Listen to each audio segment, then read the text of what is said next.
नमस्ते, मेरा नाम सिद्धांत है और ये दिललन टॉप का स्पेशल वीकली सेक्शन है। अर्थात आप सभी क्या बहुत सारा प्यार मिलता है, बहुत सारे सवाल, बहुत सारी आलोचना मिलती है इस पूरी बातचीत पर जो हम हर संडे सुबह 10 बजे लेकर आपके बीच में आ जाते हैं। तो सब कुछ सिर माथे। अंशुमान जी कैसे हैं? बिल्कुल अच्छे हैं। चलिए, पिछला अर्थात जो था वो हम लोग अंशुमान जी हम लोगों ने आरसेप पे डिस्कशन किया था कि कैसे इस मुगालते में हमारा इस मुगालते में इंडिया रह गया कि आरसेप उसके बिना फलीभूत होगा नहीं, लेकिन उस आरसेप को मेटरलाइज करने में और प्लस उस आरसेप को एक दिशा देने में चाइना ने एक बहुत बड़ा रोल निभाया। आरसेप का गठन हो गया, इंडिया उससे बाहर रह गया। अभी एस जयशंकर और तमाम लोग उसके लिए बयानबाजी कर रहे हैं, उसमें सवाल भी हैं अंशुमान जी। तो एपिसोड के आखिर में हम उस पर बात कर लेंगे। जरूर जरूर, उसमें कई सारे सवाल हैं, कई लोगों ने हमको भी प्रश्न हाँ, पूछे हैं। हाँ, तो उसमें कई में हम लोग एपिसोड के बाद उस पर चर्चा जरूर करेंगे। एकदम एकदम एकदम। और आगे बढ़ने से पहले इंडिया टुडे हिंदी इस बार क्या है? पिछली बार तो व्यंग की बात हुई थी।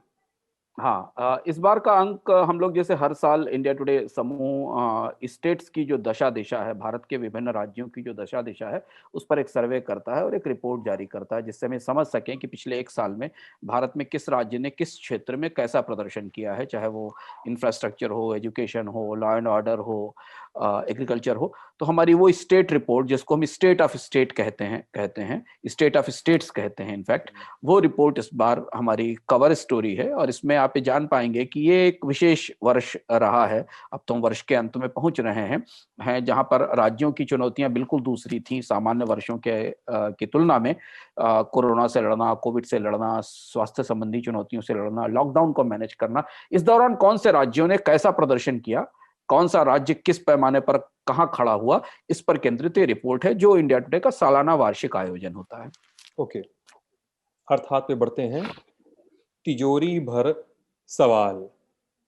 मतलब मैं अर्थात पढ़ रहा था, बहुत सारे सवाल भी हैं मेरे और बहुत सारे कंफ्यूजन्स भी हैं जो घटनाक्रम देखते हुए शायद उपजे हैं, और उस पर जो आपकी नज़र उस पर देखते हुए पेनिसिलिन से बात शुरू होती है इस अर्थात में। और वो इस हफ्ते की, मतलब ये जो हम इस हफ्ते में हम इसको शूट कर रहे हैं, इस हफ्ते की सबसे बड़ी इकोनॉमिकल बहस के इर्द गिर्द घूमती है, पेनिसिलिन से शुरू होकर। और बैंकिंग और उसके तमाम कोलैप्स के बीच में सरकार का वो कदम जो सबसे ज्यादा बहस तलब और सबसे ज्यादा आलोचनाओं के घेरे में है, क्या है अंशुमान जी? पेंसिलिन से बात इसलिए शुरू होती है सिद्धांत की, अगर हम पिछले एक सदी के बड़े आविष्कारों की सूची बनाएं तो उसमें पेंसिलिन को रखना जरूरी होगा। उसके बिना आप भारत दुनिया में जो आविष्कार हुए उन्हें गिन नहीं सकते। पेंसिलिन ऐसा है, माना जाता है कि पेंसिलिन एक एंटीबायोटिक था, जिससे पहली बार एंटीबायोटिक शुरू हुई और उसने दुनिया में करीब 20 करोड़ लोगों की जानें बचाई। पर 1946 में अलेक्जेंडर फ्लेमिंग जो इसके आविष्कारक थे, उन्होंने ये बात कही कि एक दिन ऐसा भी आएगा जब लोग एंटीबायोटिक से मरने लगेंगे, क्योंकि जो बैक्टीरिया है, जो माइक्रोब है, वो शरीर के अंदर एंटीबायोटिक की रेजिस्टेंस पैदा कर देगा। इसलिए क्या हम इससे बच पाएंगे, क्योंकि एंटीबायोटिक जीवन रक्षक भी है पर वो जानलेवा भी हो सकता है। ये बात 1946 में फ्लेमिंग ने कही थी। और पिछले 5-6 सालों में, 7 सालों में दुनिया के कई देशों ने अपने यहाँ जीवन की प्रत्याशा दर कम कर दी है एंटीबायोटिक के असर के कारण। हम एंटीबायोटिक की बात को बैंकों के निजीकरण से इसलिए जोड़ रहे हैं कि इतिहास हमें यह बताता है कि अच्छे से अच्छा सुधार या अच्छे से अच्छा इलाज भी एक सीमा के से अधिक इस्तेमाल होने के बाद निगेटिव हो जाता है या नुकसान करने लगता है। और ये बात निजीकरण जैसी, जिसको कि हम पैनेशिया मानते हैं, और हम अपने कई सारे एपिसोड में इस पर चर्चा करते रहे कि निजीकरण फायदेमंद है, लाभदायक है क्षेत्र में, लेकिन वो कहीं ना कहीं जाकर कुछ ना कुछ चुनौतियां पैदा करता है। और पेंसिलिन ये बात बताती है कि पेंसिलिन के बाद एंटीबायोटिक्स की पूरी श्रृंखला आई, कई पीढ़ियां एंटीबायोटिक्स की आ गई जहां से एंटीबायोटिक शुरू हुए थे। और दुनिया में आज भी लाखों लोगों की जानें, करोड़ों लोगों की जानें सिर्फ एंटीबायोटिक के कारण बचती हैं। लेकिन फिर भी कोई ना कोई इलाज या कोई ना कोई प्रक्रिया एक सीमा से अधिक इस्तेमाल होने के बाद या गलत जगह इस्तेमाल होने के कारण घातक हो जाती है। और इसलिए जब पिछले हफ्ते रिजर्व बैंक के इंटरनल वर्किंग ग्रुप, जिसको IWG कहा जाता है, उसकी रिपोर्ट आई, और उस रिपोर्ट ने 5-6 बड़ी सिफारिशें की, जिनमें एक बड़ी सिफारिश ये थी कि भारत में कारपोरेट घरानों को बैंकिंग में आने की इजाजत दी जाए। तो देश में जो निजीकरण के धुर समर्थक हैं, जिन लोगों ने पिछले 25 साल में लगभग ज्यादातर क्षेत्रों में, बैंकिंग को छोड़कर, मैं फिर बता रहा हूं बैंकिंग क्यों एक्सेप्शन है, इस पर हम आगे बात करेंगे। बैंकिंग को छोड़कर ज्यादातर क्षेत्रों में सरकार के बाहर निकलने और निजी क्षेत्र के आने का समर्थन किया है, क्योंकि उसके नतीजे बहुत लाभदायक रहे हैं, उसके रिजल्ट बहुत लाभदायक रहे हैं पूरी दुनिया में। वो भी इस सिफारिश पर चौंक उठे। सिद्धांत, हमने पहली बार ये देखा कि स्टैंडर्ड एंड पुअर जैसी ग्लोबल एजेंसी जो भारत में हर रेडिकल रिफॉर्म्स को, हर क्रांतिकारी सुधार का समर्थन करती है, उसने भी इस पर सवाल उठाया कि ये फैसला कुछ मुश्किल भरा लगता है, इससे कुछ दिक्कत हो सकती है। जितनी भी बड़ी एजेंसियां हैं, जो जितने भी बड़े विश्लेषक हैं, उनकी रिपोर्ट्स इस वर्किंग ग्रुप के बाद आई, उन सब ने इस सिफारिश पर, खासतौर पर एक बड़ी सिफारिश पर कि भारत में कॉर्पोरेट घरानों या इंडस्ट्रियल हाउसेस को बैंक खोलने की परमिशन दी जाए, इस पर सवाल उठाए। इसकी व्यवहारिकता, इससे जुड़े आशंकाओं और डर को ज्यादा को सामने लाकर बात करने की कोशिश की। और उसके बाद रिजर्व बैंक के दो पूर्व मुखिया, मतलब एक डिप्टी गवर्नर और एक गवर्नर, राजन और विरल आचार्य, ने खुलकर यह बात कही कि यह सिफारिश का, या इस तरीके के फैसले का रिकमेंड करने का मतलब क्या है। एक चीज और समझना जरूरी है सिद्धांत, कि रिपोर्ट का कॉन्टेक्स्ट समझना जरूरी है।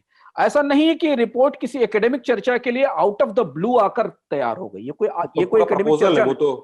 एकेडमिक चर्चा नहीं है, क्योंकि ये रिपोर्ट इस समय क्यों आती है, क्यों आई इस समय? बैंकिंग उद्योग में जो संदर्भ दूसरे थे, चुनौतियां दूसरी थी। सरकारी बैंकों पर मॉरिटोरियम का बोझ है, उन्हें लोन रिस्ट्रक्चरिंग करनी है, सरकारी बैंकों को रिकैपिटलाइज करने की जरूरत है, उन्हें पूंजी देने की जरूरत है। एक ये मुसीबत हमारे सामने खड़ी थी।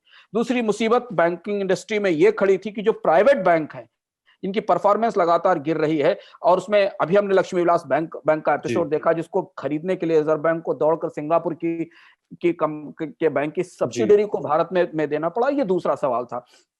और तीसरी बड़ी चीज ये थी कि बैंक में डिपॉजिटर्स और क्रेडिटर्स, यानी जो लोन लेने वाले हैं और जो बचत करने वाले, इन दोनों के इंटरेस्ट में या दोनों के हितों में टकराव हो रहा है।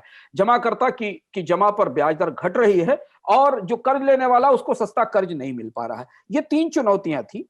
इन तीन चुनौतियों से परे जाकर रिजर्व बैंक का एक वर्किंग ग्रुप ये रिपोर्ट लेकर आता है कि भारत में बैंकों के लाइसेंस के नियम बदल दिए जाए। बड़े पैमाने पर वो रिपोर्ट बैंकिंग क्षेत्र में प्राइवेट सेक्टर की बड़े हिस्सेदारी देने की बात कहती है, और वो भी ठीक उस समय जब 24 घंटे पहले भारत का एक प्राइवेट बैंक फेल हो चुका होता है और उसे उबारने के लिए एक सिंगापुर की कंपनी आती है। या अभी एक साल पहले की यादें हमारे दिमाग में एस बैंक की समस्या की ताजा हैं, जिसे बचाने के लिए स्टेट बैंक को आगे लाना पड़ा था।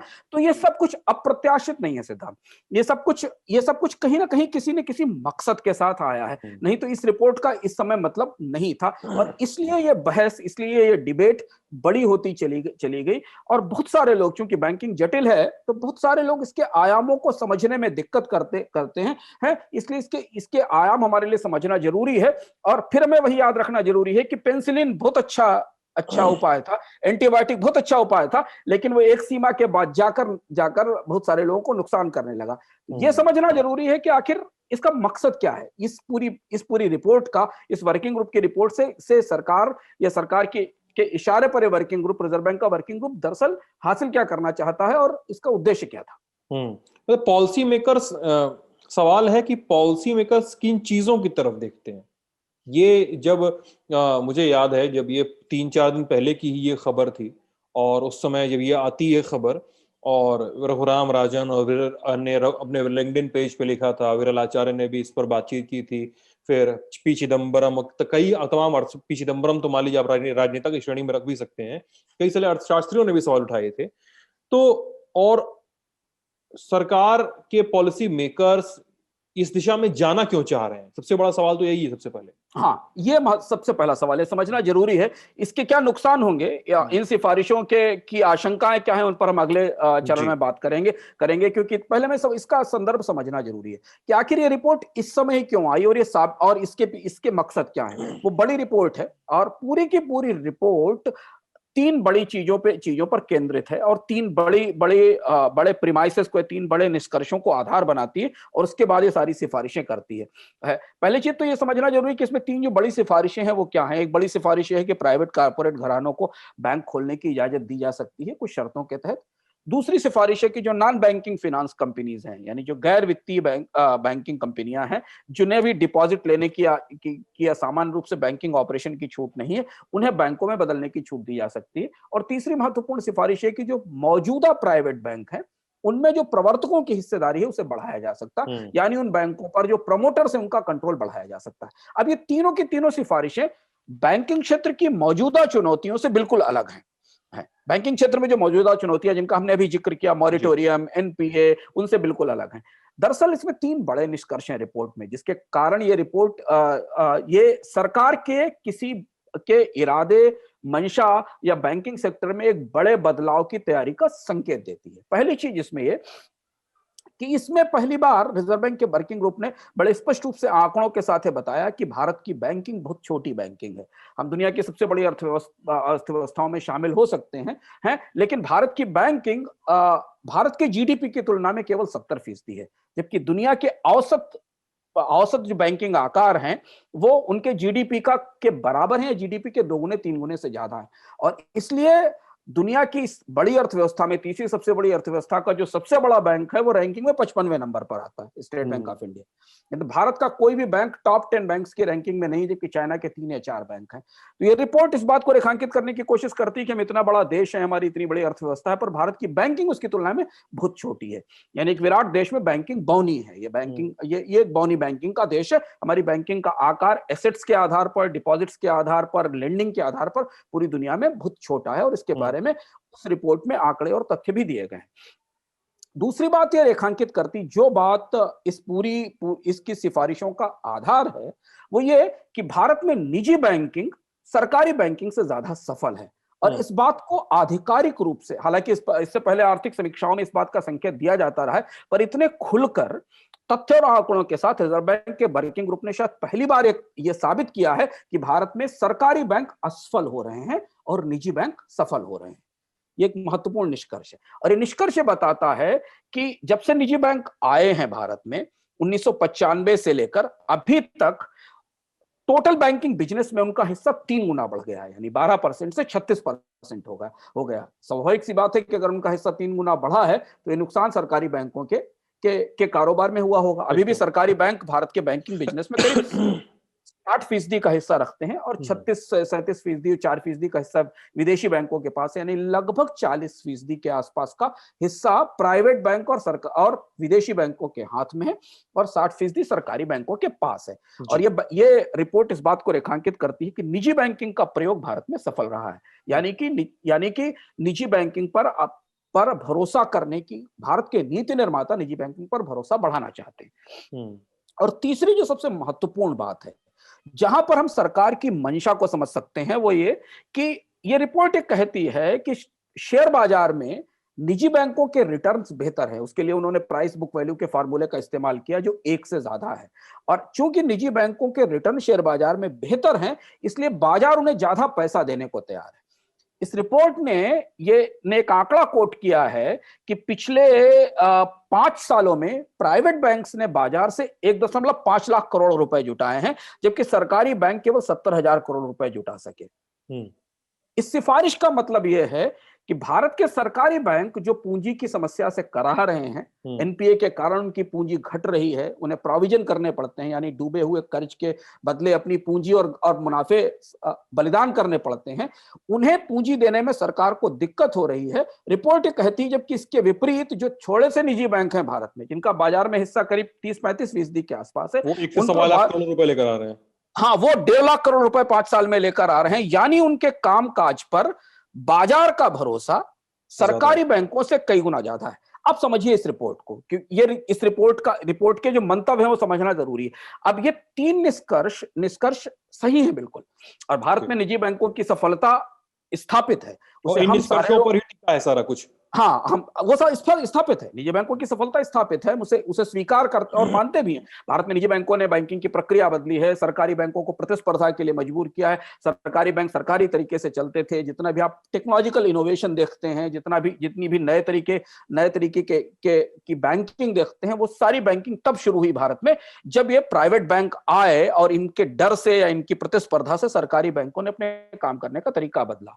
हम ये भी स्वीकार करते हैं कि सरकारी बैंक कई तरीके की बीमारी के शिकार हैं, वहां ब्यूरोक्रेसी है, वहां नियंत्रण की समस्या है। सरकार उन्हें अपने तरीके से पपेट बनाकर खिलौने की तरह इस्तेमाल करती है, कभी उनसे लोन माफ कराती है, कभी किसी को लोन दिलाती है, क्योंकि एक पूरा सिस्टम है जिसमें सरकारी बैंक सरकारों के लिए काम करते हैं और सरकारें ही लोन बांटने का काम करती हैं।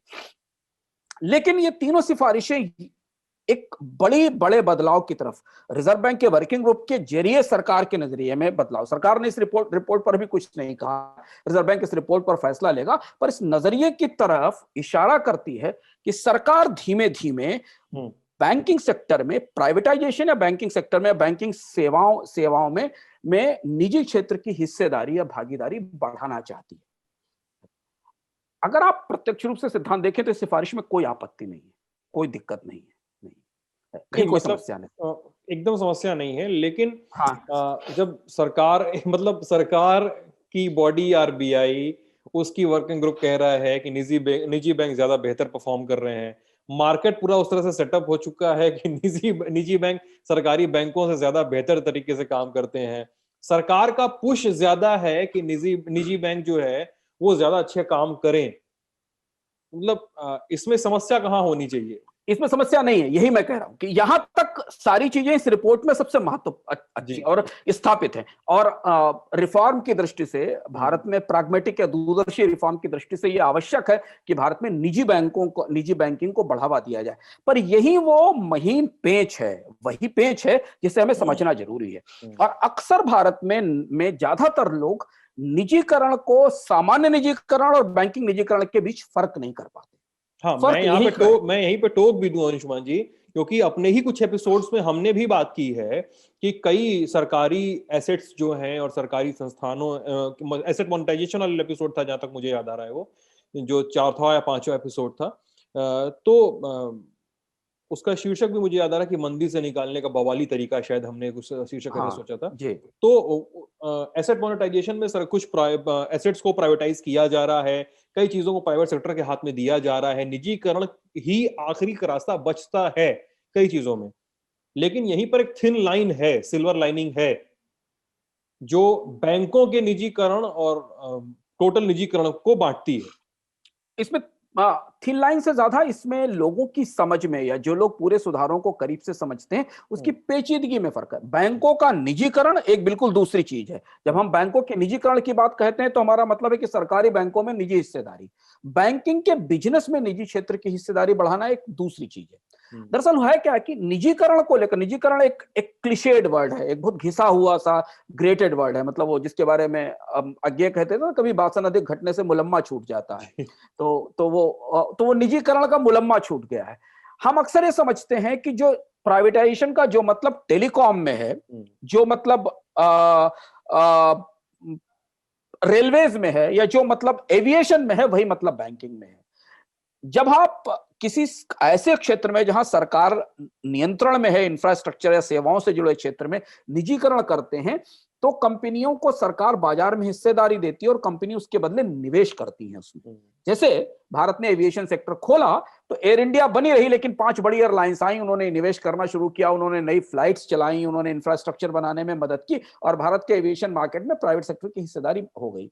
बैंकिंग में बिल्कुल उल्टी चीज है। बैंकिंग में जब आप निजी बैंकों को बाजार में प्रवेश किया, निजीकरण बढ़ाने की बात करते हैं, तो दरअसल आप उन्हें इजाजत देते हैं कि वो जो बचत जमाकर्ताओं का बड़ा पूल है उससे पैसा ले सके, दे नहीं सके। फर्क समझिए। और यहां यह समझना जरूरी है कि भारत का जो विराट कासा मार्केट है, इसको बैंकिंग की भाषा में current account, saving account market कहते हैं, जो विराट बचत का बाजार है, जो पिछले 10-12 सालों में तेजी से बढ़ा है। औसत इसमें करीब जो चालू खाते की बचतें हैं उनमें करीब 10 साल में 8.7% की बढ़ोतरी हुई है, और जो सेविंग बैंक्स की बचते हैं उसमें करीब 14% की बढ़ोतरी हुई है। चालू खाता वो जिसमें कि करंट अकाउंट में लोग पैसा रखते हैं, और बचत खाता जिसमें हमारे आपके पैसे रहते हैं। तो जब आप प्राइवेट बैंक्स को या किसी दूसरे बैंक, सरकार के अलावा बाकी बैंकों को इसमें कारोबार में आने की इजाजत देते हैं, तो दरअसल आप उन्हें यह इजाजत देते हैं कि जो बैंकिंग डिपॉजिट्स का बड़ा पूल है उसे अपनी तरफ ला सकें वो। और इसलिए ये निजीकरण किसी दूसरे और निजीकरण से फर्क है। वहां कंपनी को पैसा लगाना होता है, यहां कंपनी को डिपॉजिटर से पैसा जुटाना होता है, डिपॉजिटर्स का पैसा लेना पड़ता है। क्योंकि बैंकिंग का मुख्य उद्देश्य कर्ज देना ही है, इसलिए सवाल जैसे ही ये सिफारिश आई, इस पे इस पे सवाल उठे, क्योंकि ये जो बचतों का कंपनीकरण है, या जो बाजार में बचतों का कंपनीकरण है उस पर इतने सवाल क्यों उठे। और एक बात यहां महत्वपूर्ण ध्यान रखने वाली है सिद्धांत, कि जिस समिति ने सिफारिश की उसमें 4 में से 3 सदस्य सिफारिश के खिलाफ थे। अच्छा, खिलाफ थे? हाँ, खिलाफ थे। ये जो वर्किंग ग्रुप की रिपोर्ट है, इसके एनेक्सचर में ये लिखा हुआ है कि बैंकों में बैंकिंग में बड़े कॉर्पोरेट हाउसेस को प्रवेश देने का जो फैसला का जो इसकी जो सिफारिश है, उसको एक को छोड़कर बाकी 3 सदस्यों ने इसका विरोध किया। और उसके डर भी क्या है वो भी उसमें लिखी है। उसके बाद भी समिति ने क्यों सिफारिश कर दी कॉर्पोरेट को आने की, ये एक रहस्य की बात है। पर ऐसा क्यों है? क्योंकि पूरी दुनिया और भारत, खासतौर पर भारत में बैंकिंग की स्थिति ज्यादा जटिल है। एक समस्या से परेशान होती है जब भी बैंक प्राइवेट सेक्टर चलाता है, जिसको हम कनेक्टेड लेंडिंग कहते हैं। कनेक्टेड लेंडिंग यानी कनेक्टेड लेंडिंग कहते हैं, यानी कि अगर कोई प्राइवेट घराना या कोई प्राइवेट हाउस जो कि दूसरे कारोबार भी कर रहा है, वो अगर बैंक नहीं खोलता है तो उससे पहले तक वो बैंक का ग्राहक होता है, यानी बैंक के पास जाकर वो कर्ज लेता है और अपना कारोबार चलाता है। अगर वही कारपोरेट हाउस बैंक खोल देगा तो बचत का इस्तेमाल अपने ही कारोबार को कर्ज देने में करेगा। अच्छा, यानी कंपनी है, उसने बैंक खोला, मालिक कंपनी का नाम XYZ है, XYZ कंपनी ने XYZ बैंक खोला, और फिर वही बैंक उसी अपनी पेरेंट कंपनी को ही लोन दिया जा रहा है। लोन देगा। इसलिए पूरी दुनिया में जो नॉर्मल बिजनेस हाउसेज हैं, जो बड़े बिजनेस हाउसेज हैं, उन्हें बैंकिंग में आने की इजाजत नहीं दी जाती। अब इसको तथ्य को ऐसे समझिए कि भारत में एक ह्यूज डिपॉजिटर मार्केट है। उस डिपॉजिट्स का मार्केट, जिसमें हमारी आपकी छोटी बचतें जमा है, उसमें अभी 60% हिस्सा सरकारी बैंकों का है, 30% हिस्सा निजी बैंकों का है। तो उसमें किसी बड़े कारपोरेट घराने का बैंक नहीं है। जो निजी बैंक हैं वो भी फाइनेंशियल बैंक है, और उनमें प्रोमोटर्स की हिस्सेदारी छोटी है। वो लगभग वैसी ही बैंकिंग करते हैं जैसे सरकारी बैंक करते हैं, पर उनके लिए नियम और शर्तें थोड़ी आसान और अलग हैं। लेकिन अगर कोई एक बड़ा कारपोरेट हाउस जो पावर प्लांट चला रहा है, जो एक रोड प्रोजेक्ट चला रहा है, जो एक बड़ा रिटेल बिजनेस चला रहा है, अगर वही अपना बैंक खोलेगा तो वो अपनी कर्ज की जरूरत पूरा करने के लिए उसी डिपॉजिट का इस्तेमाल करेगा जो डिपॉजिट उसे जो बैंकिंग में लेगा और वो पीछे ले जाएगा। रघुराम राजन और विरलाचार्य ने इसी बात पर सवाल उठाया, और सिर्फ उन्होंने ही सवाल नहीं उठाया, जिस इंटरनल वर्किंग ग्रुप की रिपोर्ट है उसके अंदर 3 सदस्यों ने भी इस पर सवाल उठाया कि इससे कनेक्टेड लेंडिंग की समस्या भारत में बुरी तरह बढ़ जाएगी। यानी जो आप बचत करता से पैसा लेंगे और अपनी कंपनी को ही कर्ज देना शुरू कर देंगे, इस बात का रिस्क बहुत ज्यादा है। सुपरविजन के नियम चाहे कितने भी हों, रघुराम राजन और विरलाचार्य तो ये कहते हैं कि सुपरविजन के नियम चाहे कितने भी हों, लेकिन ये संभालना किसी भी रेगुलेटर के लिए ये संभालना बहुत जरूरी है, मुश्किल है कि वो ये रोक पाए कि अगर कोई प्राइवेट कारपोरेट हाउस अपना बैंक क्रिएट करता है तो वो अपनी सब्सिडियरी कंपनियों को कर्ज नहीं देगा। ये रोक पाना बहुत मुश्किल होगा। अब यहां दूसरा सवाल और दूसरा डर और है। दूसरा डर ये है कि आखिर इस समय जब भारत के बैंकों में, दूसरे आप निजी बैंकों की तरफ से देखिए जो मौजूदा निजी बैंक है, भारत के मौजूदा निजी बैंकों में सिद्धांत कॉर्पोरेट गवर्नेंस की स्थिति बहुत खराब है। हमने अभी इस बैंक का पूरा एपिसोड देखा, पूरा एपिसोड देखा। इस बैंक के प्रमोटर्स ने किस तरह से अपना पैसा डुबाया IL&FS और बाकी कंपनियों को लोन देकर, और बाद में बैंक में कारोबार बंद हुए और फिर स्टेट बैंक के जरिए उसको उबारना पड़ा। IDBI bank. मेरा यहाँ पे सवाल भी है अंशुमान जी, मतलब मैं आपको इंटरप्ट नहीं करना चाह रहा था, लेकिन यह वो एक कनेक्टेड बातचीत थी, इसलिए मुझे लगा सवाल पुट कर दूं अपना। कॉर्पोरेट लोनिंग का जो मैनेजमेंट है इंडिया में बेहद खराब है। उदाहरण बेहद मौजूद और बहुत ज्यादा बहसतलब उदाहरण हमारे सामने पड़े हुए हैं, बहुत ज्यादा सुर्खियां बटोरी उदाहरणों ने। कॉर्पोरेट गवर्नेंस जैसी आप बता रहे हैं, उनका इस हिसाब कितना खराब रहा है। मतलब येस बैंक सबसे रीसेंट एग्जाम्पल है हमारे सामने। तो भी कॉर्पोरेट्स को ही बैंकिंग में जबरन धकेल के या जबरन ल्योर करके या जो भी कह लीजिए क्यों उतारा जा रहा है। और ये सवाल मैं एक और सवाल यहाँ पे रख देता हूं, फिर आप ही सब बताइएगा सर, कि यहाँ पर एक सवाल ये भी है कि ऐसे समय में ये हो रहा है जब भारत को अपने सरकारी बैंकों को सुधारना पड़ेगा। भारत को सरकारी बैंकों को सुधारने की, उन पर पब्लिक का भरोसा बनाने की और उनको सिस्टम में चैनलाइज करने की फिर से जरूरत है। और उस समय आप कॉर्पोरेट बैंकिंग और प्राइवेटाइज्ड बैंकिंग को ज्यादा महत्व दे रहे हैं। अंशुमान जी, इसमें इसीलिए ये जो सवाल आप पूछ रहे हैं, इसका मकसद लोगों को समझ में नहीं आया। जैसे मैंने शुरुआत में कहा कि रिपोर्ट इस समय क्यों आई, इससे क्या हासिल करना था। तो जो तीन बड़ी आशंकाएं इस सिफारिश से उपजी, क्योंकि ये पूरी रिपोर्ट बैंकिंग सेक्टर में प्राइवेट सेक्टर की हिस्सेदारी बढ़ाने के पक्ष में है, वो लाइसेंसिंग के नियम बदलने के पक्ष में, और उसके लिए वो तरीके सुझाती है। तो सबसे पहला जो डर है, सबसे बड़ी आशंका ये आई कि क्यों बड़े इंडस्ट्रियल हाउसेस को बैंकिंग में छूट नहीं दी जाती। इसकी सबसे बड़ी वजह यह है कि वो डिपॉजिटर्स का पैसा निकालकर अपने धंधे में ले जाएंगे। 2013 में सिद्धांत रिजर्व बैंक ने लाइसेंस के नियम उदार किए थे, बैंकों के लाइसेंस देने के नियम उदार किए थे, और तब भारत के ज्यादातर बड़े घरानों ने बैंकों के लाइसेंस के लिए अप्लाई किया था, पर रिजर्व बैंक ने उसको मंजूर नहीं किया था। 2013 के बाद 2020 के तक केवल 2 प्राइवेट बैंकों को लाइसेंस दिए गए, और वो दोनों प्राइवेट कारपोरेट हाउसेस के बैंक नहीं थे। एक बंधन बैंक था, जो एक माइक्रो फाइनेंस कंपनी बंधन बैंक में बदली थी, और एक आईडीएफसी बैंक था। किसी बड़े कॉर्पोरेट हाउसेस को, भारत में आप नाम लेकर देख लीजिए, दक्षिण से उत्तर तक किसी भी बड़े कॉर्पोरेट हाउसेस को आज तक बैंकिंग का लाइसेंस सिर्फ इसी वजह से, इसी डर से नहीं दिया गया। तो ये पहला डर। दूसरा सवाल ये कि आश्चर्य इस और भी हुआ, क्योंकि भारत के मौजूदा प्राइवेट बैंक अभी बहुत गहरे मिस में है।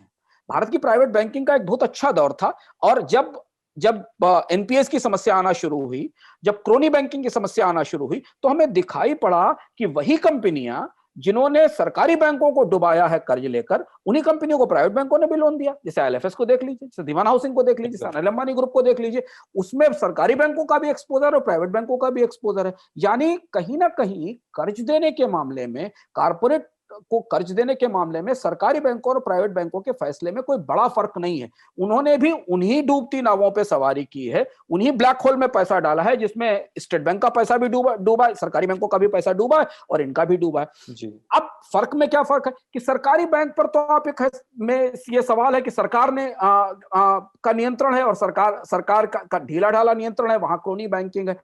प्राइवेट बैंकों की समस्या ये है कि वहां प्रमोटर्स का दबाव इतना ज्यादा है। आईसीआईसीआई बैंक में हमने भी देखा, पूरा घोटाला हुआ, सीबीआई की इंक्वायरी हुई चंदा कोचर को लेकर, वो क्रोनी लेंडिंग का एक उदाहरण था। एक्सिस बैंक का एक पूरा विवाद हम देख चुके हैं। आरबीआई को बार बार निजी बैंकों में दखल देना पड़ा, प्रमोटर्स हटाने पड़े, चेयरमैन को फोर्स करके कंपनियों से अलग करना पड़ा। अब ऐसे समय है जब प्राइवेट बैंकिंग का पूरा प्रबंधन पारदर्शिता से भरा नहीं है, कॉर्पोरेट गवर्नेंस की गंभीर समस्याएं हैं। एक बैंक का, प्राइवेट बैंक का चेयरमैन किसी एक बड़े इंडस्ट्रियलिस्ट के इन्फ्लुएंस में से कर्ज दे देता है। मैं पीएनसी बैंक का घोटाला देखा, ज्यादातर पैसा एक ही कंपनी को दे दिया गया। ऐसी परिस्थिति में ये रिपोर्ट एक अनोखी सिफारिश करती है। वो कहती है कि इन बैंकों में प्रमोटर्स की हिस्सेदारी और ज्यादा बढ़ा दी जाए, पारदर्शिता और कम कर दो। इसका मतलब ये कि प्रमोटर्स के हाथ में, जिन्हें आप हटा रहे हो, जिनको रिजर्व बैंक दखल देकर हटा रहा है, जैसे इस बैंक के चेयरमैन को हटाना पड़ा, वहां पर प्रमोटर्स के हाथ में और ज्यादा हिस्सेदारी दी जाए। तो ये दूसरी कंट्रोवर्शियल, दूसरी विवादित सिफारिश थी। और इसलिए बैंकिंग में जो निजी क्षेत्र की को बढ़ाने का जो पूरा आइडिया था, उस पर इतना ज्यादा विशेषज्ञ और बाजार को जानने वाली ग्लोबल एजेंसियां, जो भारत में सुधारों का समर्थन करने वाले, सबने एकदम खड़े होकर अलार्म बजाने शुरू कर दिए, लाल झंडे उठाने शुरू कर दिए। किसी को यह समझ में नहीं आया, ज्यादातर लोगों को लग रहा है, लोग जानने की कोशिश कर रहे हैं कि आखिर इस सिफारिश का इस समय क्या मतलब था, इससे अभी तत्काल सरकार क्या हासिल करना चाहती। क्योंकि अगर हमारे दूसरे टास्क भी पड़े हैं, क्योंकि अगर हमारे ताजा इतिहास को देखें तो हमारे यहाँ रिजर्व बैंक ने कभी भी बड़े कॉर्पोरेट हाउसेस को बैंकिंग में आने की इजाजत नहीं दी, क्योंकि कनेक्टेड लेंडिंग का रिस्क हमेशा रहता है। नंबर 2, प्राइवेट बैंक्स जो मौजूद हैं, उनमें सारे प्राइवेट बैंक्स का कामकाज एक जैसा नहीं है। कुछ बैंक अच्छे हैं, पर कुछ बैंकों में ज्यादा समस्या है, उनमें रिजर्व बैंक को दखल करना पड़ा। हमने यस बैंक, जो भारत का के टॉप 5 बैंक्स में था, उसके कामकाज को बंद होते देखा थोड़े समय के लिए। एक बैंक हमारे सामने अभी कोलैप्स किया, जिसे सिंगापुर ने बचाया। कुछ एक दो प्राइवेट बैंक और लाइन में है जो समस्या में जाएंगे। ऐसी स्थिति में एक बिल्कुल पैराडॉक्सिकल, एक बिल्कुल अपोजिट सिफारिश करने का मतलब क्या था? कहीं ना कहीं ऐसा लगता है सिद्धांत, जैसा कि जो हम लोगों से बात करते हैं मार्केट में या बैंक स्ट्रीट में, आरबीआई में या वित्त मंत्रालय में, जो अपने सोर्सेज से बात करने समझने की कोशिश करते हैं, तो ऐसा लगता है कि ये सरकारी बैंकों में जो समस्याएं हैं उसके समाधान के लिए आगे बढ़ने की बुनियाद तैयार करने का उपाय हो सकता है। अच्छा, सरकारी बैंकों में पार्शियल निजीकरण के लिए या सरकारी बैंकों में आंशिक रूप से निजी क्षेत्र को लाने की तैयारी हो सकती है यह फैसला। उसकी वजह यह है कि अगर सरकार अभी ये तय करे, जैसा कि हमने पिछली बार भी चर्चा की थी कि नीति आयोग ने अपनी रिपोर्ट में 3 बैंकों को प्राइवेटाइज करने के लिए कहा है। जिन्हें कोई खरीदने को तैयार नहीं, पंजाब सिंध बैंक और देना बैंक, जिनकी जिनकी आर्थिक स्थिति, वित्तीय स्थिति बहुत खराब है, क्योंकि कुछ बैंक तो मर्ज कर दिए पिछले साल सरकार ने, कुछ बड़े बैंक मर्ज करके कुछ बड़े बैंक बनाने की कोशिश की, यानी बीमार बैंकों को अच्छे बैंकों से मिला दिया गया। लेकिन इसके बाद भी सरकार को ये कहीं ना कहीं महसूस हो रहा है कि वो बैंकों में जितनी पूंजी चाहिए उसे उबारने की क्षमता उसके पास नहीं है। तो लेकिन इसके लिए अगर सरकार प्राइवेटाइजेशन करने आज निकलेगी तो दो विकल्प हैं। या तो आप भारत में प्राइवेट बैंक्स ऐसे करिए जो इन सरकारी बैंकों में हिस्सेदारी ले सके या इनका अधिग्रहण कर सके, या विदेशी बैंकों को बुलाइए। विदेशी बैंकों को आप बुला नहीं सकते, क्योंकि जब आप विदेशी इंपोर्ट बंद कर रहे हैं आरसेप से बाहर निकल रहे हैं, सारे दरवाजे बंद कर रहे हैं, तो आप विदेशी बैंकों को कैसे बुलाएंगे? पूरा स्वदेशी का जो पूरा नैरेटिव है उसके अगेंस्ट होगा विदेशी बैंकों को जाना। देखिए डीबीएस के टेक ओवर पे भी सवाल उठे हैं, जो कि इंडियन सब्सिडियरी है कि साहब एक विदेशी बैंक भारत में लक्ष्मी विलास बैंक को टेक ओवर कर रहा है।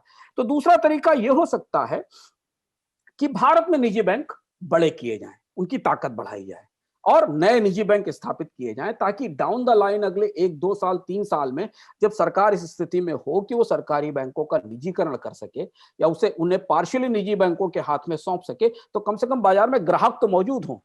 तो अगर आप इसे आम फहम भाषा में कहें तो सरकारी बैंकों को बेचने का जो बाजार है उसे तैयार करने की कोशिश ये रिपोर्ट करती है, और इसलिए इसमें तीनों सिफारिशें इसी तरफ इशारा करती हैं। एक, बड़े प्राइवेट कारपोरेट हाउसेस को बैंक बनाने की सिफारिश दी जाए। अगर मान लीजिए ऐसा होता है, अभी मुश्किल है, मुझे नहीं लगता कि रिजर्व बैंक इसकी मंजूरी दे देगा, अगर देता है और देश में 3 बड़े औद्योगिक घरानों को बैंकिंग का लाइसेंस मिल जाता है और वो 2 साल 3 साल में बैंक बनाकर खड़ा कर देते हैं, तो कल कोई भी सरकारी बैंक खरीदने में उनका जो एक्सपीरियंस है, उनकी जो इक्विटी है, जो उनकी हिस्सेदारी है, वो काम आएगी। तो सिफारिश नंबर 2, जो मौजूदा प्राइवेट बैंक है उनमें प्रमोटर्स की हिस्सेदारी बढ़ाई जाए, यानी उन बैंकों में प्रमोटर्स का नियंत्रण मजबूत किया जाए। प्रमोटर्स का नियंत्रण मजबूत होने का मतलब होगा कि आगे वो बैंक किसी सरकारी बैंक के प्राइवेटाइजेशन में बिड कर सकेंगे, बोली लगा सकेंगे। और तीसरी बड़ी चीज, जो तीसरी महत्वपूर्ण सिफारिश है, जो एक और महत्वपूर्ण सिफारिश है, कि जो भारत में अच्छी सक्षम एनबीएफसीज हैं, जो आमतौर पर बड़े कारपोरेट घरानों की ही हैं। भारत के जितने बड़े कारपोरेट घराने हैं उनकी ही एनबीएफसीज हैं। इसके करीब 13-14 बड़ी एनबीएफसीज हैं जो 500 करोड़ रुपए से ऊपर के कारोबार वाली हैं। उनमें से कुछ एनबीएफसीज को बैंक में बदलने की इजाजत दी जाए।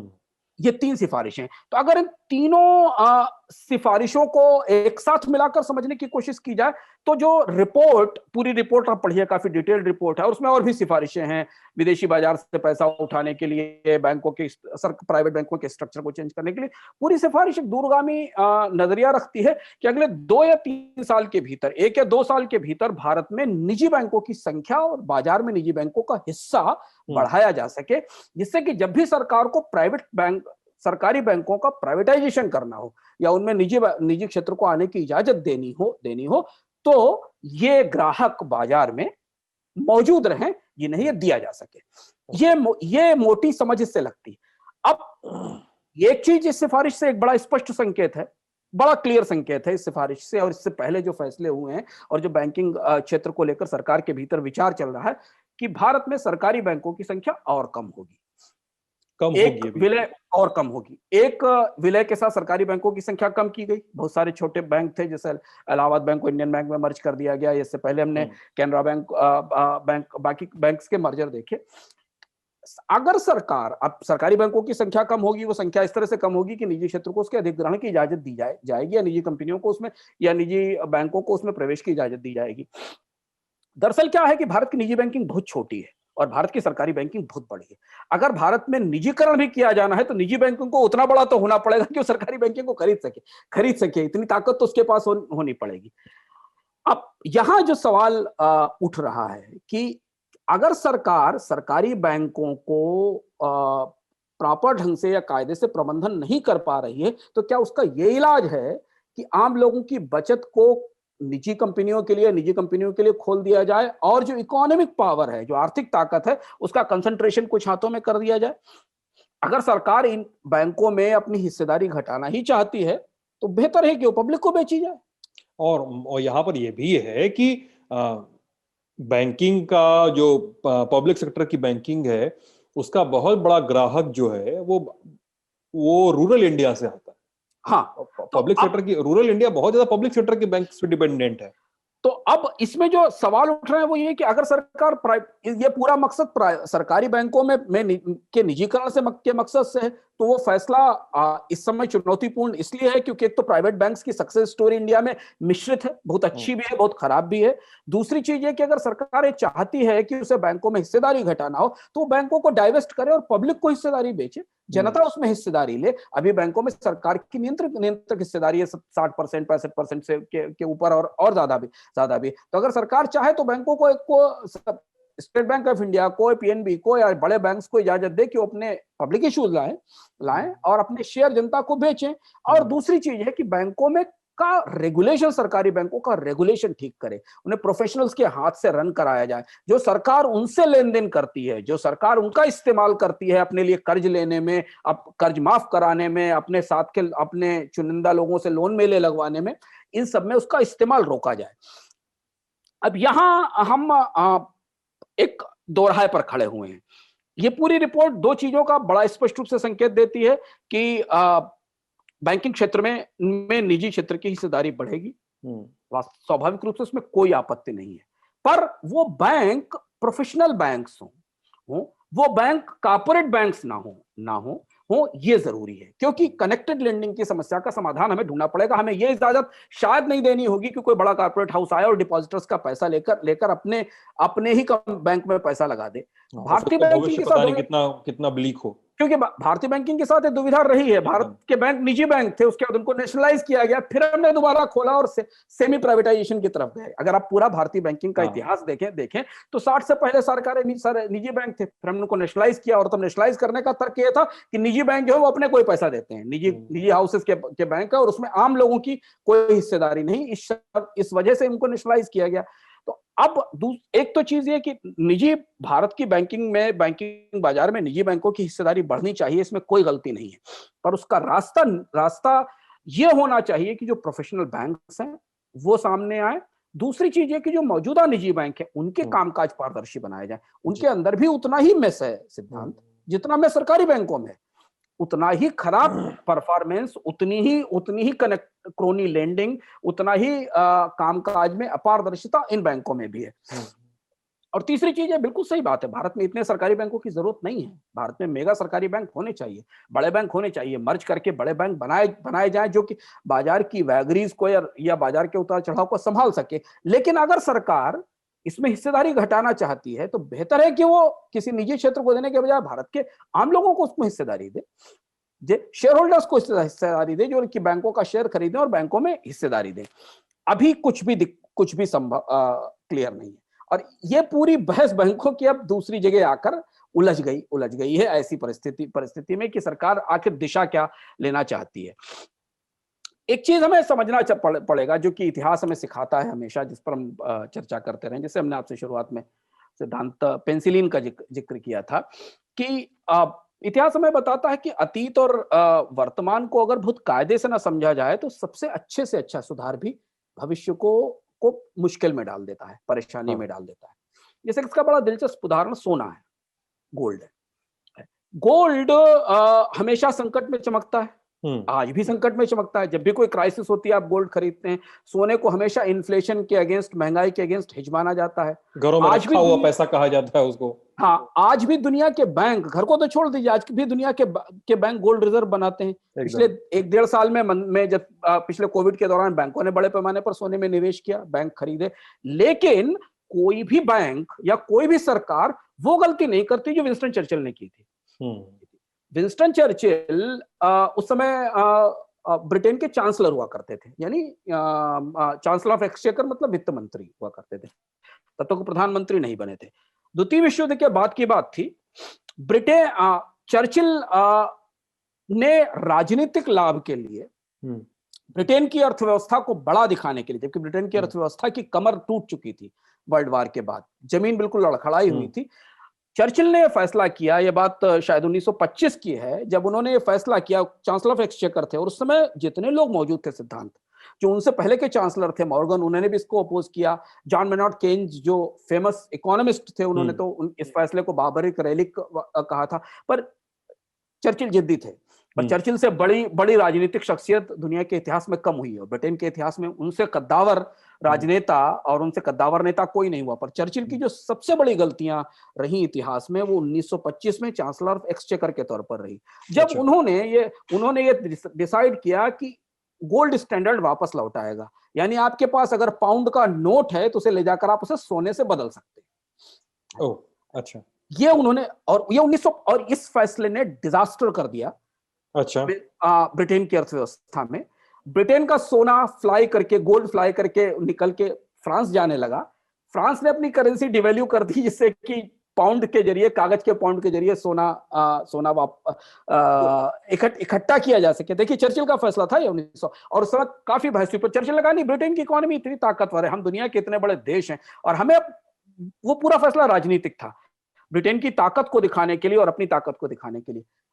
उसके तत्काल बाद 1925 में फैसला हुआ, 1929 में महामंदी आ गई, वॉल स्ट्रीट में भयानक क्रैश हुआ, 3 ही 4 साल बाद भयानक मंदी आ गई। और जब वो मंदी आई तो ब्रिटेन की अर्थव्यवस्था हिली हुई थी, क्योंकि गोल्ड स्टैंडर्ड के कारण लोग पाउंड दे दे के सोना कलेक्ट कर रहे थे। अंततः 1931 में इस व्यवस्था को खत्म करना पड़ा और बंद करना पड़ा। तो सोना अपने आप में कोई बड़ी समस्या नहीं है। सोना आज भी बैंकों के पास मौजूद है, सोना आज भी घरों में मौजूद है, सोने से जुड़े हुए बॉन्ड और ईटीएफ आज भी मौजूद है। पर दुनिया का कोई भी बैंक, कोई भी सरकार ये गलती नहीं करती कि वो अपनी करेंसी से सोने का एक्सचेंज करा सके। तो इसलिए जो बड़े सुधार होते हैं ना, जैसे कि प्राइवेट सेक्टर, जैसे कि बैंकिंग में प्राइवेट में निजीकरण या बैंकिंग में निजी क्षेत्र की हिस्सेदारी बढ़ाना, ये लगभग वैसा ही सुधार है जिसे अगर सही समय पर, सही संदर्भों के साथ और सही नसीहतों के साथ ना किया जाए तो वो गहरी और बड़ी चुनौती बनता है। अंत में एक दिलचस्प बात, तुलसी बड़ी अद्भुत बात लिख के गए। कुछ बातें हमें अपने पुराने संदर्भों से बहुत अच्छी मिलती है। तुलसी का एक बड़ा अद्भुत दोहा है। तुलसी का दोहा है कि ग्रह भेषज जल पवन पट, पाई कुजोग सुजोग, हो ही कुवस्तु सुवस्तु जग, लखई सुलक्षण लोग। लखई सुलक्षण लोग। हाँ, तुलसी ने लिखा है कि ग्रह मतलब जो नक्षत्र हैं, ग्रह, भेषज मानी दवा, जल मतलब पानी, पवन मतलब हवा, पट मतलब वस्त्र, संयोग और दुर्योग के हिसाब से कुवस्तु और सुवस्तु हो जाते हैं। जैसे पानी शुद्ध हो तो जीवन है, अशुद्ध हो तो मौत है। एकदम। हवा अगर शुद्ध है तो सुबह जिंदा करेगी, नहीं तो दिल्ली जैसी हवा है आपको बीमार कर देगी। दवा इलाज भी है, और अगर गलत हो जाए तो जानलेवा भी हो सकती है। पेनिसिलिन का उदाहरण है। तो तुलसी ने लिखा है कि कुछ ऐसी चीजें दुनिया में जिनका अपना कोई मूल्य नहीं होता, ये जिस संदर्भ में आती हैं उससे ये कुवस्तु और सुवस्तु हो जाती है। पानी कहाँ उपलब्ध है, पानी आपको कहाँ मिल रहा है, पानी की इसमें कोई दिक्कत नहीं। पानी आपको अपने आरओ से मिल रहा है या पानी आपको खराब मिल रहा है, ये उसके संयोग से संबंध से जुड़ा हुआ है। तो हमेशा जो तुलसी का कहना है, जो सुलक्षण लोग हैं, जिनके पास समझ है, वो ये समझने की कोशिश करते हैं कि इनका प्रयोग किस संदर्भ में किया जाना चाहिए, दवा कितनी दी जानी चाहिए और कौन सी दी जानी चाहिए। इसमें दवा की कोई दिक्कत दवा मत खिला दो। हाँ, किसी को उसमें दवा की कोई समस्या नहीं, वो किसी के लिए इलाज है, पर किसी के लिए मृत्यु भी है। ये हो सकता है। तो भारतीय बैंकिंग का जो ताजा अतीत वो बता रहा है कि निजीकरण बहुत अच्छा है, इंफ्रास्ट्रक्चर में निजीकरण बहुत अच्छा है, जहां सरकार काम धंधों में लगी हुई वहां से बाहर निकले। पर निजीकरण, वो तुलसी की बात है कि वो जब आप फाइनेंशियल सर्विसेज में जाते हैं, आप वित्तीय बाजार में जाते हैं, तो निजीकरण वैसा नहीं रह जाता जैसा हम निजीकरण को समझते हैं, या प्राइवेट सेक्टर की वो हिस्सेदारी वैसी, प्राइवेट सेक्टर की भूमिका वैसी नहीं रह जाती जैसी कि एविएशन में, टेलीकॉम में या बाकी क्षेत्रों में है। तो तुलसी की नसीहत माननी चाहिए कि सुलक्षण लोग हैं हमारे पास सरकार में समझदार लोग हैं, उन्हें समझना पड़ेगा कि भारतीय बैंकिंग के पास इतने नसीहतें मौजूद हैं खराब फैसलों की, कि पूरी किताब लिखी जा सकती है उसके ऊपर अच्छे और बुरे उदाहरणों की। तो फहरिस्त भारतीय बैंकिंग से ज्यादा गलत फैसलों के उदाहरणों की, और पूरी दुनिया में बैंकिंग में, केवल भारतीय नहीं, पूरी दुनिया की बैंकिंग में अच्छे और खराब फैसलों की विराट नजीर मौजूद है। सरकार को ध्यान रखना पड़ेगा कि वर्किंग ग्रुप की रिपोर्ट जिस तरफ इशारा कर रही है उस तरफ बहुत समझ के बढ़े, क्योंकि वो कहते हैं ना, बड़े धोखे हैं इस राह में, बड़े धोखे हैं इस राह में। अंशुमन जी, इस बातचीत के लिए तो बहुत बहुत शुक्रिया। आगे कुछ सवाल हैं हमारे पास आरसेप से जुड़े हुए। एक तो लोगों की एक थोड़ी वैसी क्वेरी है कि क्या, मतलब एक जनरल सी क्वेरी है या जनरल सा सवाल है, थोड़े आलोचनात्मक लहजे में पूछे गए कई सारे सवाल, कि क्या हम चाइना को अपर हैंड दे रहे हैं। तो यहाँ पे तो ये साफ करना जरूरी नहीं, चाइना ने अपनी रणनीति बदली है मार्केट को लेकर, और इस पूरे रीजनल कोऑपरेशन को लेकर अपनी प्लानिंग बदली है। उसमें हमारे अपर हैंड देने से चाइना का कुछ नहीं होने जाने वाला है। हाँ, हम आलोचनाओं का और सवालों का स्वागत है। बहुत सारे सवाल ऐसे ऐसे हैं जो शायद आरसेप या ट्रेड वार्ताओं से जुड़े हुए जो पुराने इतिहास हैं, जो संदर्भ हैं, उनके बारे में सूचनाओं की कमी से भी एकदम। उपजते हैं और बहुत सारे ऐसे फैक्ट या बहुत सारे ऐसे तथ्य प्रचलन में होते हैं जिन्हें हम उस तरह से समझ नहीं पाते, जैसे उनका उनका महत्व जिसे हमको समझना जरूरी होता है। जैसे पहला सवाल आपने पूछा, चाइना को हमने अपर हैंड नहीं दिया, चाइना ने इस पूरी व्यवस्था को अपने तरफ से बनाने की कोशिश की। दरअसल हम उस ट्रेड ब्लॉक के भीतर रहकर चीन को नियंत्रित कर सकते थे। बहुत सारे ऐसे लोग, बहुत सारे ऐसे देश जो आरसेप में शामिल थे, वो कहीं ना कहीं चाह रहे थे कि भारत इसमें मौजूद रहे, ताकि ताकि उस ट्रेड ब्लॉक में बैलेंस, संतुलन बना रहे। हमें अभी तक सिद्धांत ये नहीं पता है कि अभी तक जितनी चीजें हम आरसेप के बारे में प्रचार में देखते हैं, उसमें एक भी चीज आधिकारिक नहीं है। 2018 तक सरकार और सरकार के मंत्री, उस समय के कॉमर्स मंत्री, ये कह रहे थे कि आरसेप में भारत को बड़ी जीत हासिल हुई, बड़ी विजय हासिल हुई, क्योंकि आरसेप की वार्ताओं को आगे बढ़ा दिया गया। भारत से पूरा एक तामझाम 6 साल तक लगातार आरसेप की वार्ताओं में क्रमशः वार्ता करता रहा और सफलताओं को बताता रहा कि ये सफलता मिल रही है। सरकार ने इसे क्यों वापस लिया, इस पर कोई स्पष्ट रूप से उसकी वजह क्या है, कहां नुकसान हो रहे थे, हमारे फायदे क्या है, नुकसान क्या है, इसके बारे में कोई स्पष्ट जानकारी या दस्तावेज सरकार की तरफ से नहीं आया। संसद को सरकार ने अलग अलग जवाबों में कहा कि हमारे इन देशों के साथ एफटीए हैं, पर आरसेप भारत के हितों के पक्ष में नहीं था।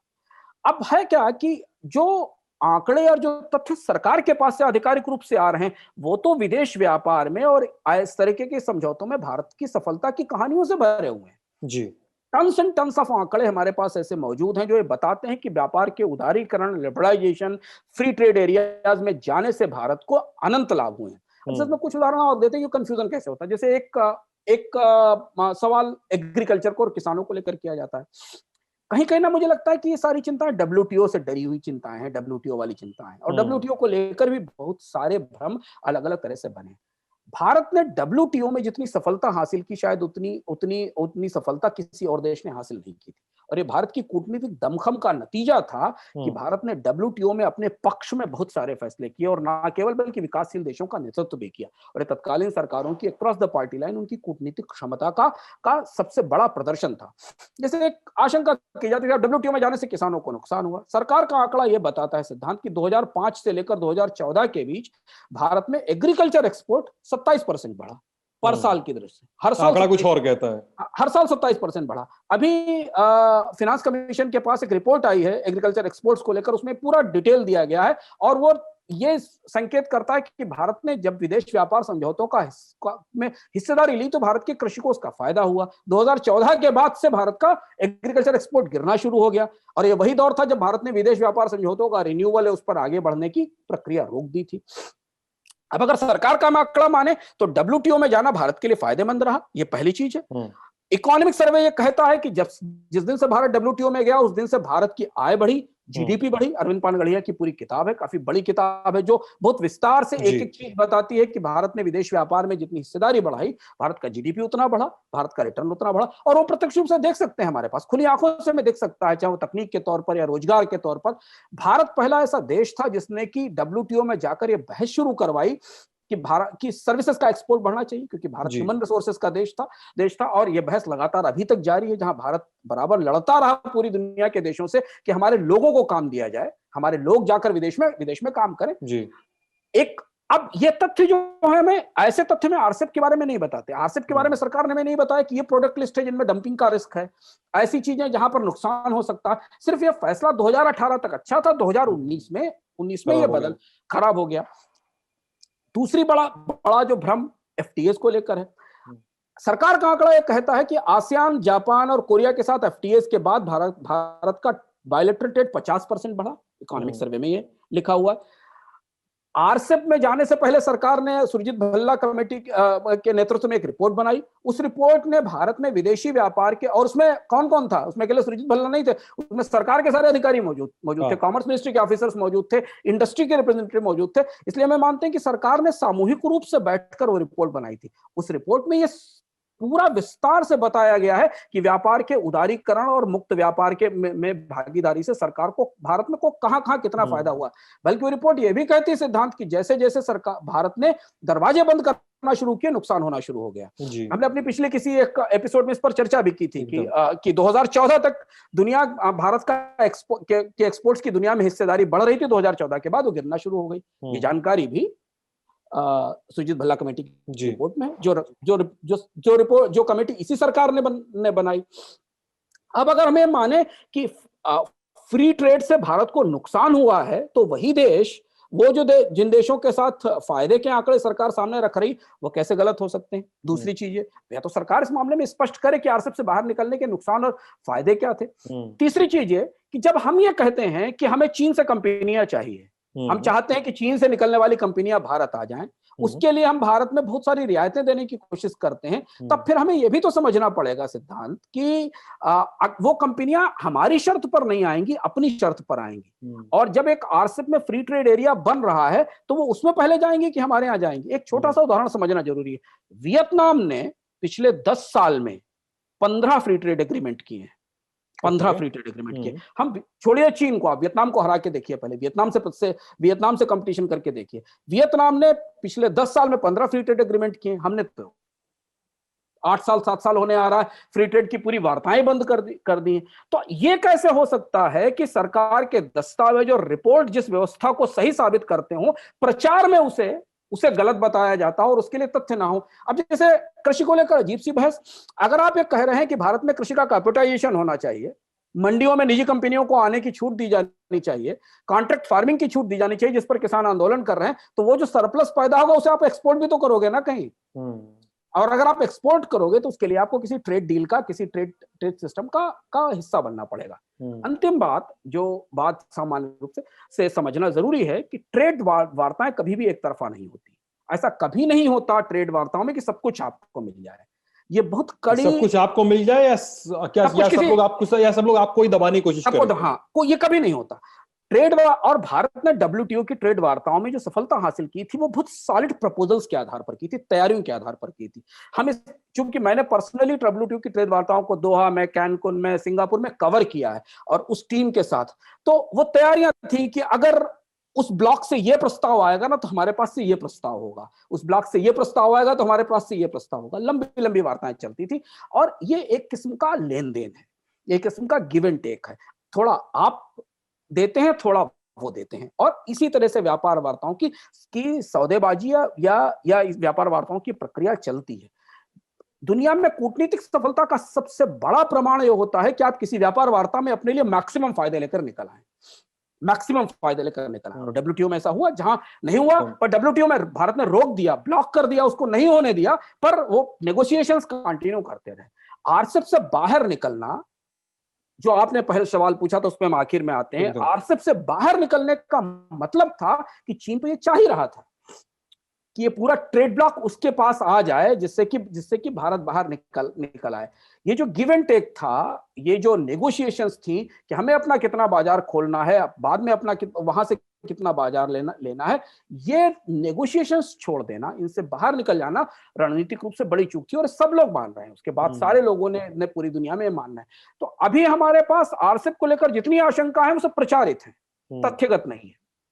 जितने डर हैं वो डब्ल्यूटीओ से जुड़े हुए हैं, पर डब्ल्यूटीओ के फायदे ऑफिशियल और आधिकारिक फैक्ट नहीं मौजूद, और डब्ल्यूटीओ से जुड़े हुए फायदों की सूची इतनी लंबी है सरकार के हर सरकार की रिपोर्ट में कि डब्ल्यूटीओ से में व्यापार वार्ताओं का हिस्सा होने के फायदों की जो सूची वो हमारे पास बड़ी है। तीसरी चीज ये है कि चलिए ठीक है, आरसेप से बाहर हम निकल आए, मान लेते हैं, पर भारत ने तो पिछले सालों में आरसेप छोड़ दीजिए किसी भी फ्री ट्रेड एरिया पे काम नहीं किया।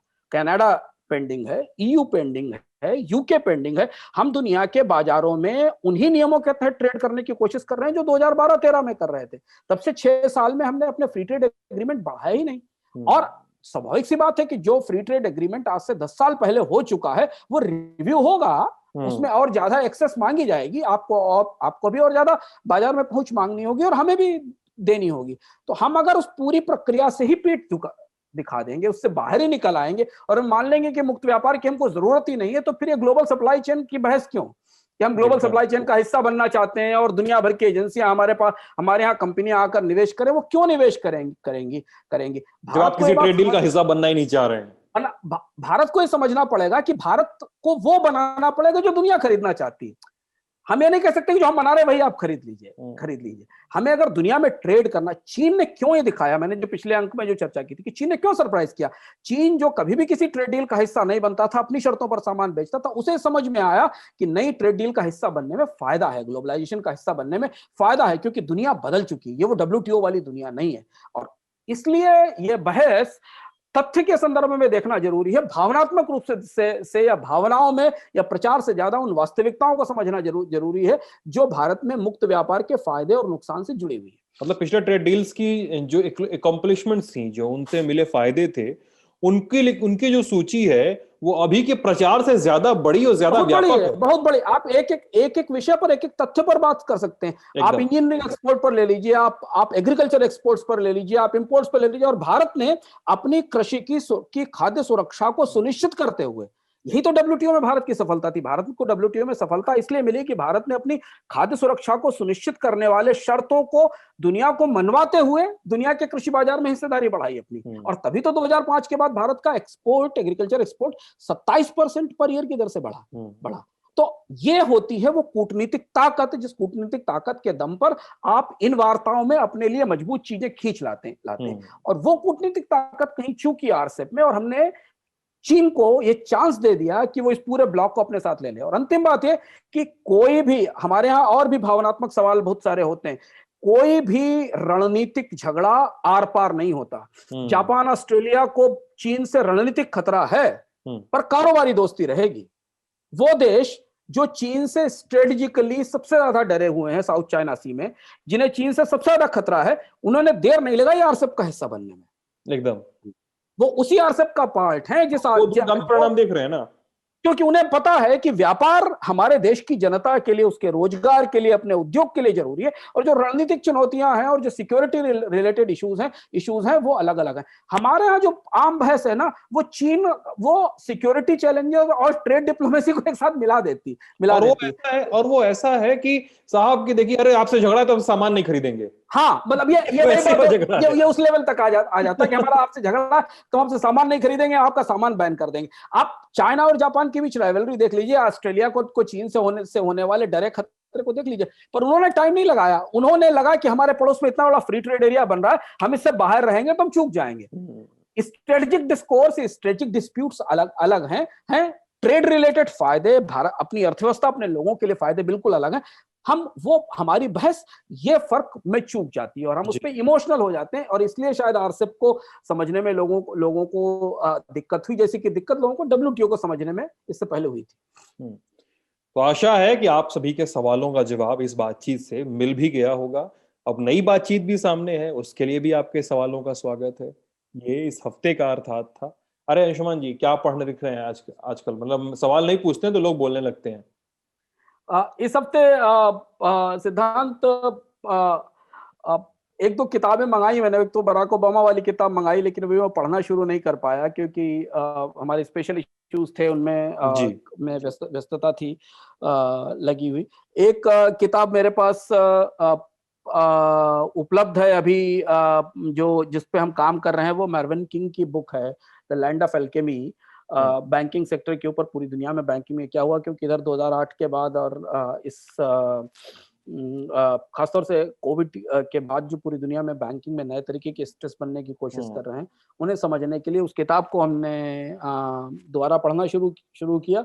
और एक बड़ा सेट रामविलास शर्मा की किताबों का दोबारा जुटाया था बड़ी मुश्किल से, अच्छा। जो हाँ, जो आउट ऑफ प्रिंट हो गई थी, मिल नहीं रही थी, जिसमें कि भारतीय नवजागरण का इतिहास, वैदिक सभ्यता, हुँ, संगीत का इतिहास, रामविलास शर्मा जी ने काफ़ी अद्भुत काम किए हैं और बहुत हुँ। कम चर्चा में बाद में रहे। उनके दौर में तो लोगों ने उनको बहुत पढ़ा, पर बाद में उन्हें उतना नहीं पढ़ा गया। तो वो बुक तो का हिंदी सेट साहित्य की पूरी वो पंथ वाली बहसों में उलझ गए रामविलास हाँ, शर्मा। उलझ गया तो उन्होंने उन्होंने ऋषि के तौर पर जो भारतीय संस्कृति और भारत के जो अनोखे भाषा के इतिहास से रिलेटेड, संगीत के इतिहास से, तो वो पूरा सेट पुस्तकों का किसी तरह से जुटाया है अलग-अलग जगह से।